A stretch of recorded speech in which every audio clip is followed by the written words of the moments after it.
जिस प्रकार वर्तमान में एसएससी की समस्या बढ़ती जा रही है, उस हिसाब से सभी का मनोबल टूटा हुआ है। मेरा भी मन नहीं था, और अभी बहुत सारे वीडियोस आप देख भी रहे होंगे, पढ़ने का मन भी नहीं कर रहा होगा। अभी अगर सीजीएल में फेज 13 की भी अगर मैं बात करूँ तो 25 जून की जो शिफ्ट है, 25 जुलाई की जो शिफ्ट है, वैसी की वैसी 26 जुलाई में रिपीट हो गई। एक कारण है। दूसरा ये है कि 10-10, 15-15 सवाल एक ही शिफ्ट में गलत हो रहे हैं और उन्हें पता भी नहीं चल रहा। बहुत सारे बच्चों को एग्जाम जो आंसर उन्होंने टिक करे थे वो भी उनको चेंज कर दिया गया है। अब एसएससी में इतनी सारी समस्या एक साथ, मतलब दिमाग ही खराब हो रखा है। कुछ समझ नहीं आ रहा कि इस यहाँ से इस कंडीशन में क्या करें, क्योंकि फिजिकल प्रोटेस्ट का प्रयास करा था, वहां फेल हो गए। और उसके बाद अभी कोर्ट केस चल ही रहा है, और कोर्ट केस का आप सभी को पता है कि हमारे यहाँ क्या स्थिति है। फिर भी जैसे अब देखो, सीजीएल में हमने इतना टाइम वेस्ट करा, अंत में क्या हुआ, एग्जाम हुई। और लगातार जो जनवन बच्चे भी थे जिनकी तैयारी अच्छी थी, उनका 1, 1.5, 2 महीना इसी में खराब हो गया, और शायद उनका पेपर भी खराब हुआ होगा। जिनकी बहुत अच्छी तैयारी भी थी, और कुछ लोग तो ऐसे भी होंगे जिनका लास्ट अटेम्प्ट था, उनकी तैयारी भी बिगड़ी, उनका पेपर भी बिगड़ा, और अनएक्सपेक्टेड चीजें हुई हैं। अब मतलब मैं नहीं चाहता कि सीएचएसएल में ऐसा हो।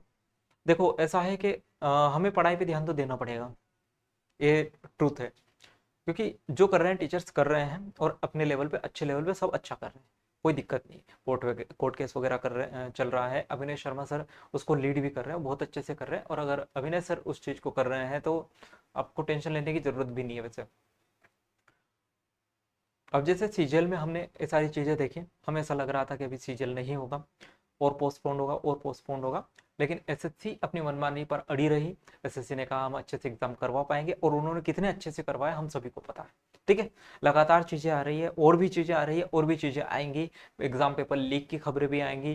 कितना पेपर अभी तो वो आंसर की डाउनलोड नहीं करने दे रहे हैं, उस पर बवाल हो रहा है। सारी चीज़ें होंगी, और ये चीज़ें चलती भी रहेंगी, और चलती रहनी भी चाहिए, क्योंकि अगर गलत हो रहा है तो हमें आवाज़ उठाने की ज़रूरत है।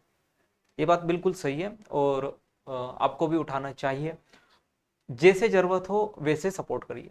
अगर ट्विटर कैंपेन होता है तो ट्वीट करिए, अगर फिजिकल प्रोटेस्ट में टीचर्स बुलाते हैं तो आपको भी जाना चाहिए, मुझे भी जाना चाहिए, सभी को जाना चाहिए। ये बात सही है, बिल्कुल सही है, हमें जाना चाहिए, हम भी जाते हैं, आपको भी जाना चाहिए। दूसरी चीज़, अगर ये सब नहीं हुआ और एसएससी अपनी एग्जाम्स कंटिन्यू रखती है, जो कि एसएससी ने अपने नोटिफिकेशन में बताया भी कि हम अपना एग्जाम कब लेंगे, तो हम इन्हीं चीज़ों में फंसे रहे, और अगर एसएससी ने एग्जाम ले ली तो फिर सीजीएल जैसा केसेस हमारे सामने आएगा। इससे अच्छा है कि हम पढ़ते भी रहे, साथ में जो है पढ़ाई भी लड़ाई भी, दोनों चीज़ एक साथ चलने देंगे, कोई दिक्कत नहीं। अब एसएससी सीएचएसएल की एग्जाम डेट्स उन्होंने दे दी है। लास्ट 20 डेज, 25 या 25 डेज बचे हुए हैं। अब इनमें हम क्या करें, फेज 13 और सीजीएल में क्या एग्जाम पैटर्न उन्होंने पूछा था, ये सब चीज़ों की डिस्कस करने के बाद हम अब यहाँ से क्या बेस्ट कर सकते हैं, एडुकेटिव कैसा पैटर्न पूछ रही है, वो सब चीज़ें अपन डिस्कस करेंगे। तो चलिए शुरू करते हैं आज का वीडियो। ठीक है, अब जैसे उन्होंने सीजीएल और फेज 13 एग्जाम लिया है। अब एनालिसिस का मतलब ये नहीं कि हम क्वेश्चन पेपर तो देख नहीं पाए, आप भी नहीं देख पाएंगे, मैं भी नहीं देख पाया, लेकिन जहां से जितना कुछ पता चल सका है कि क्या पैटर्न एसएससी पूछ रही है, गणित का क्या लेवल है, कौन से टॉपिक्स आ रहे हैं, कौन से टॉपिक्स नए ऐड करे हैं उन्होंने, ये सारी चीजें हम इसमें डिस्कस करेंगे। और क्या आज से आपको पढ़ना चाहिए। लास्ट 25 डेज बचे हुए हैं, देखो 25 डेज बचे हुए हैं। अब 25 डेज में आपका सीजीएल भी निकला है, सीजीएल भी निकला है। अब सीजीएल निकला है, उसमें इतनी सारी चीजें हुई, फिर आपको उस चीज का इंतजार रहा कि ये वीडियो देखने में कोर्ट केस में क्या हुआ, पीआईएल दिल्ली उसका क्या हुआ, क्या सीजीएल पोस्टपोन होगा, ये सारी चीजों में टाइम वेस्ट हुआ। तो सीएचएसएल का तो किसी को ध्यान ही नहीं रहा कि सीएचएसएल जैसी एग्जाम भी अभी एसएससी को लेनी है। तो ये सब चीजें अपन डिस्कस करेंगे एक एक करके। ठीक है भाई, एग्जाम डेट की अगर मैं बताऊं तो एग्जाम डेट वो बोल रहे हैं कि हम 4th वीक ऑफ अक्टूबर में लेंगे। 4th वीक ऑफ अक्टूबर में, तो मतलब मान मोटा मोटा बता देता हूं मैं, 25 डेज का आपके पास में समय बचा,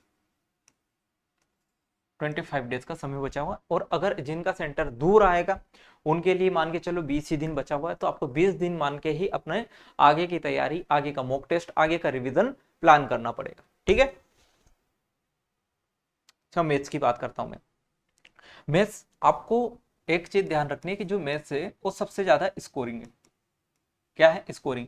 इसमें आपको कम से कम 100%, कम से कम क्यों बोल रहा हूँ, इससे ज्यादा नहीं कर सकते। तो 100% CHSL में आपको पता है 3100 वैकेंसी है मात्र, ठीक है। अब 3100 वैकेंसी के लिए कितने फॉर्म डले होंगे? इसका शायद आया भी था ना, 28 लाख के आसपास फॉर्म डले थे इसके। अब सोचो कितना तगड़ा कंपटीशन है। और अगर आपको यहाँ पर 170 नंबर चाहिए तो मैथ्स में तो फुल बटा फुल आने ही चाहिए। आने चाहिए कि नहीं आने चाहिए, मैं आपसे पूछता हूँ। सही है। तो मैथ्स में फुल नंबर लाने के लिए देखो, अभी जो एसएससी पैटर्न अपना रही है उसकी मैं बात करता हूँ।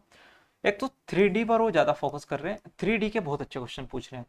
3D से बहुत ही अच्छा क्वेश्चन पूछ रहे हैं, आपको 3D बहुत ही अच्छा करके जाना है, क्योंकि अभी 3D बिल्कुल ही छोड़ दे रहे थे बच्चे।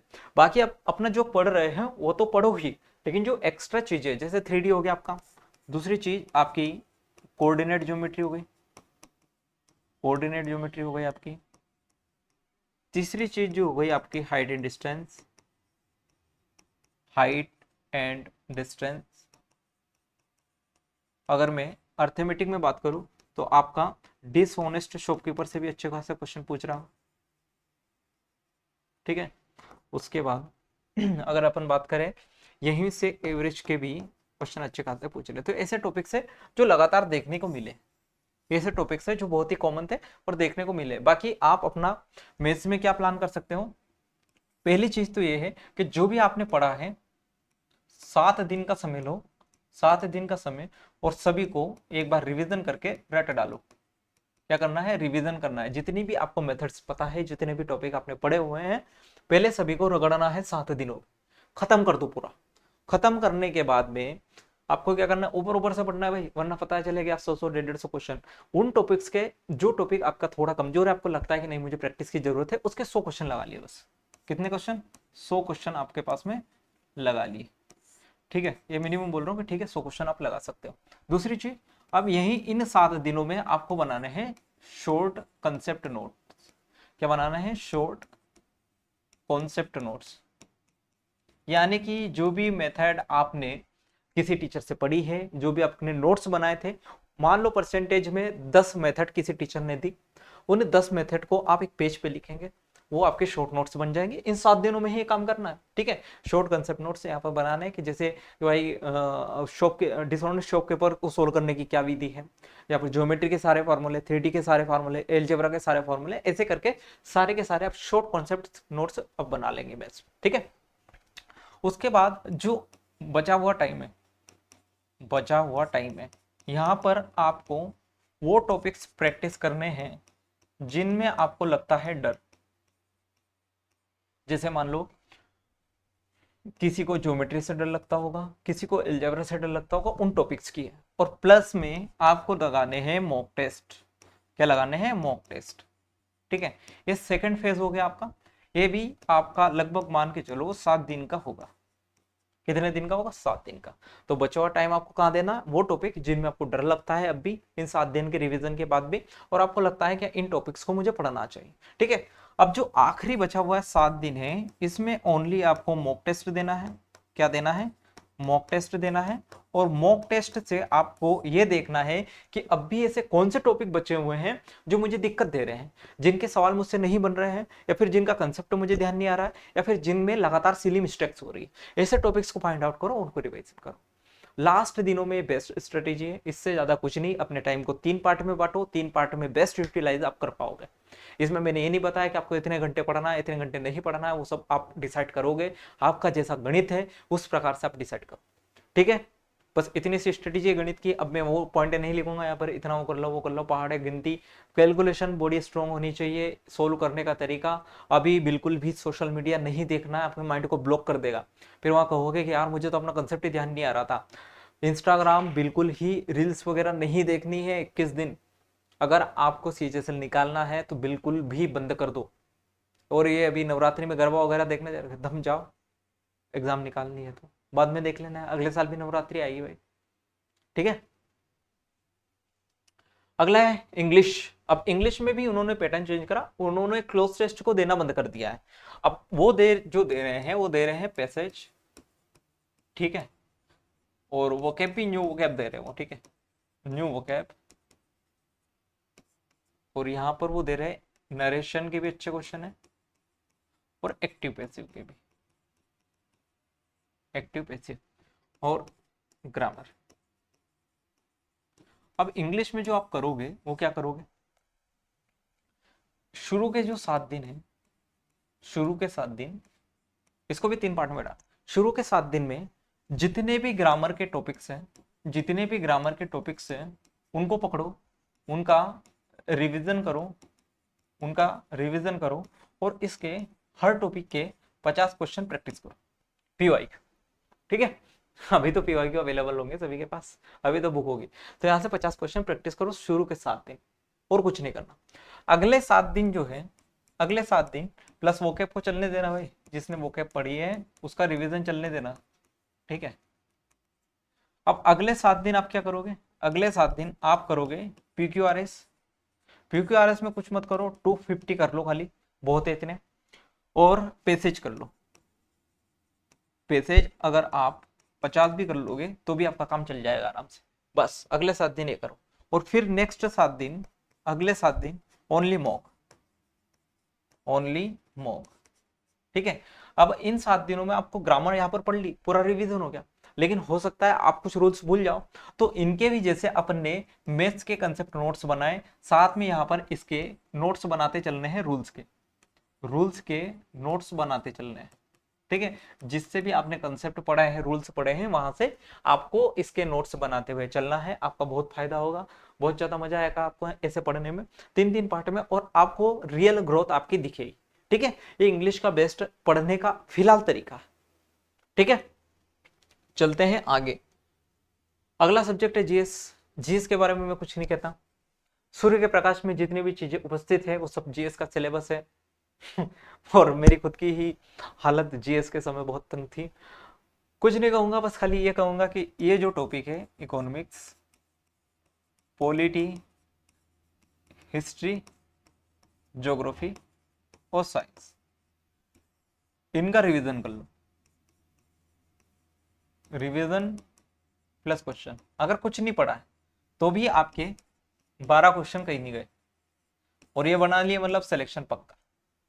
बस जीएस का ही रामबाण, अगर आप 10-10 घंटे 5-5 घंटे जीएस को दे रहे हो, 3 घंटे की क्लास देख रहे हो, फिर 3 घंटे से रिवीजन करने में मतलब नहीं। खुद से पढ़ो, अच्छे से पढ़ो, लिख लिख के याद करो, सब कुछ आएगा। ठीक है, और उसे अगर ऐसा कुछ आ गया है जो आपसे नहीं बन रहा है, यकीन मानो किसी से नहीं बनेगा, वो तो फिर किस्मत वाले की बात है। अगर मान के चलो कोई ऐसी डेट जो है, अगर मान लो उसने पूछा कि बक्सर का युद्ध कौन सी तारीख को हुआ था, हो सकता है आपने तारीख याद नहीं करी, कोई हिस्सा ना याद करके चले गए, क्या कर लोगे, और किसी ने तारीख याद कर ली। तो ऐसा है, जिसका काम तुक्का हो गया, और मैं तुक्के में भरोसा रखता नहीं। रीजनिंग, रीजनिंग में भी आपको फुल स्कोर करना है, सिलेक्शन लेना है तो।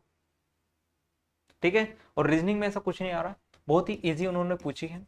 अभी बस खाली क्या करा है उन्होंने कि जो नॉन वर्बल वाला पार्ट है इसको पूरा खत्म कर दिया, नॉन वर्बल वाला जो पार्ट था इसको पूरा खत्म कर दिया। क्वेश्चन बहुत ही कम आ रहे हैं उसके, तो मतलब नहीं है कुछ ज्यादा हाई लेवल पढ़ने से, बस खाली जो क्वेश्चंस आपके पास पहले से आपने पढ़ रखा है उनका ही रिवीजन करो। इसको भी 3 पार्ट में ही बांटो, इसको 3 पार्ट में ही बांटो। मॉक टेस्ट इसमें शुरू से ही लगाओ, बिल्कुल लगाते चलो मॉक टेस्ट, और साथ में रिवीजन करते चलो उन टॉपिक्स का। मुझे नहीं लगता रीजनिंग में ज्यादा लोगों को दिक्कत आती होगी, तो रीजनिंग में तो आप आराम से स्कोर कर लेते होंगे।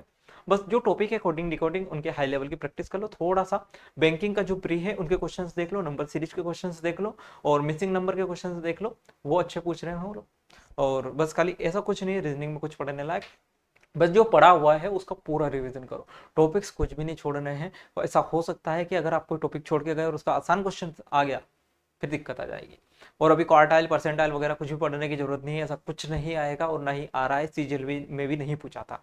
ठीक है, प्रोबेबिलिटी भी नहीं आ रही है, तो जो अपना सब्जेक्ट है, जो अपना सिलेबस है वही सब कुछ पूछा जा रहा है, पहले उनको कवर करो और क्लियर तरीके से पढ़ो। हेल्थ का बिल्कुल ध्यान रखना है, पानी बिल्कुल अपने शरीर में कमी नहीं होने देनी है, खाना प्रॉपर हेल्दी ही खाओ, बाहर का मत ठूसो, और मोबाइल बिल्कुल कम, जितना लेक्चर हो सके उतना ही देखो, बाकी फालतू वीडियो मत देखो। और जो टीचर्स रिक्वेस्ट वगैरह कर रहे हैं उनके वीडियो जरूर देखो कि वो क्या बता रहे हैं पीआईएल में, कुछ अगर स्टूडेंट के करने लायक चीजें होंगी तो वो कर लेना। ठीक है, तो मिलते हैं अगले वीडियो में। थैंक यू, धन्यवाद, टेक केयर।